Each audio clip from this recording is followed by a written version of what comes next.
Now, how many climate skeptics does it take to change a light bulb? Answer, none. It's far too early to say whether it needs changing. But we are faced with an interesting problem today, manufactured by the Intergovernmental Panel on Climate Change. Now, if that Intergovernmental Panel were to call a spade, it wouldn't, because it doesn't do simple. Instead, it would call it a one-person operated, manually controlled, foot-powered implement of simple and robust yet adequately efficacious lignometallic composition, designated primarily, though by no means exclusively, for utilization on the part of hourly paid operatives deployed in the agricultural, horticultural or constructional trades or industries, as the case may be, for purposes of carrying out such excavational tasks or duties as may, from time to time, be designated by supervisory grades as being necessary, desirable, expedient, apposite, or germane, with regard to the ongoing furtherance of the task or objective in hand, or, on the other hand, underfoot, Secretary-General.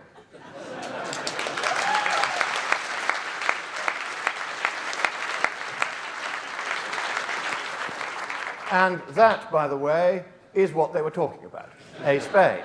First of all, the mere fact that warming has occurred does not tell us anything about what caused the warming. I've seen presentation after presentation by the bedwetters saying that there has been warming and therefore carbon dioxide is to blame. Of course, what could be causing the warming, as you see here, is Al Gore with his flamethrower on the Greenland ice sheet.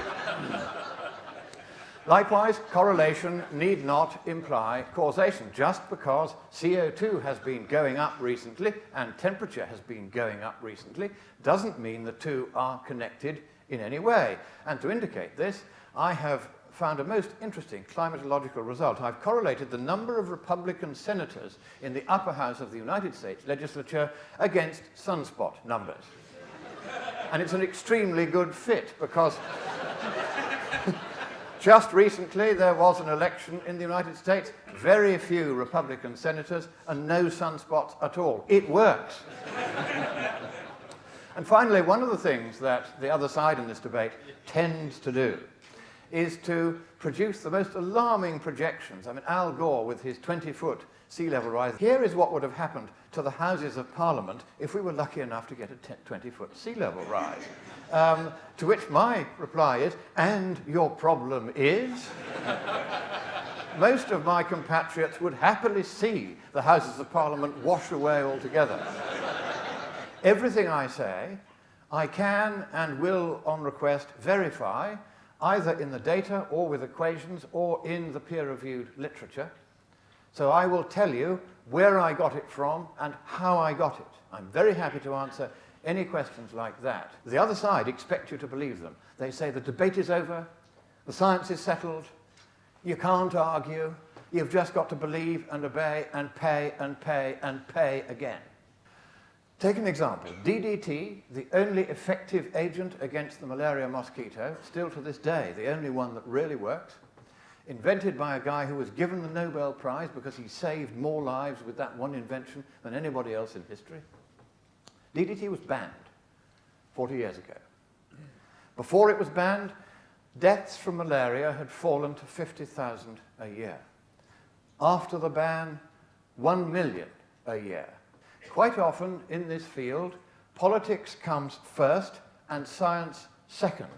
We must take a position based on the science and the data, and he then and only then lifted the ban on DDT and once again recommended it as the front line of defense against the malaria mosquito.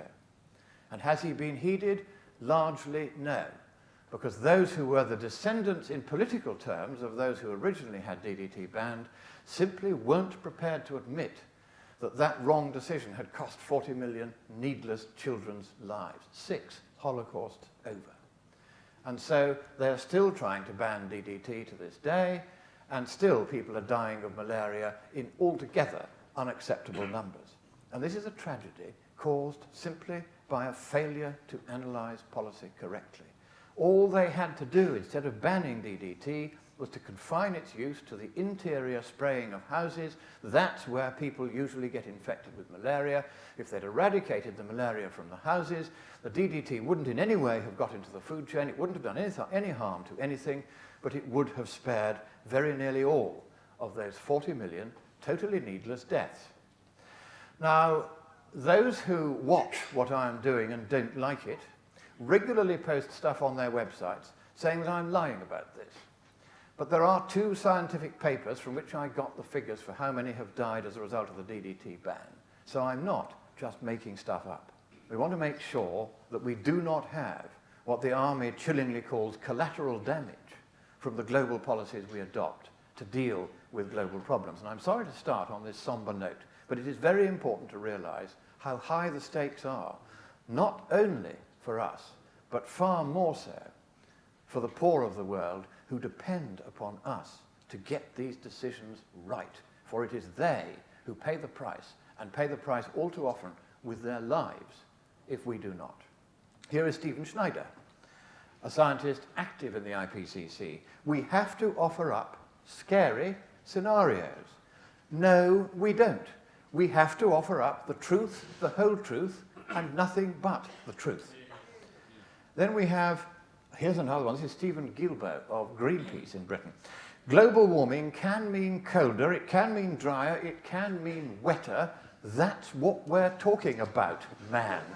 Here's another one. These are the Nan lies that Al Gore was found by a High Court judge in London to have perpetrated in his movie. And the judge ordered the Department of Education in Britain to circulate 77 pages of corrective guidance to every school before innocent school children could be subjected to this rubbish. Then we have the polar bears lie. And here he says, a scientific study shows for the first time they're found in polar bears that have drowned, swim in long distances up to 60 miles to find the ice. And here's the truth. That's the paper that he was citing. 4 dead polar bears. And does the paper say that they were killed by global warming? No, it does not. It says there was an unusually strong storm, and so they got swamped in the way that sometimes happens in nature. Now, we have a scientific phrase, we scientists, for this. Shit happens.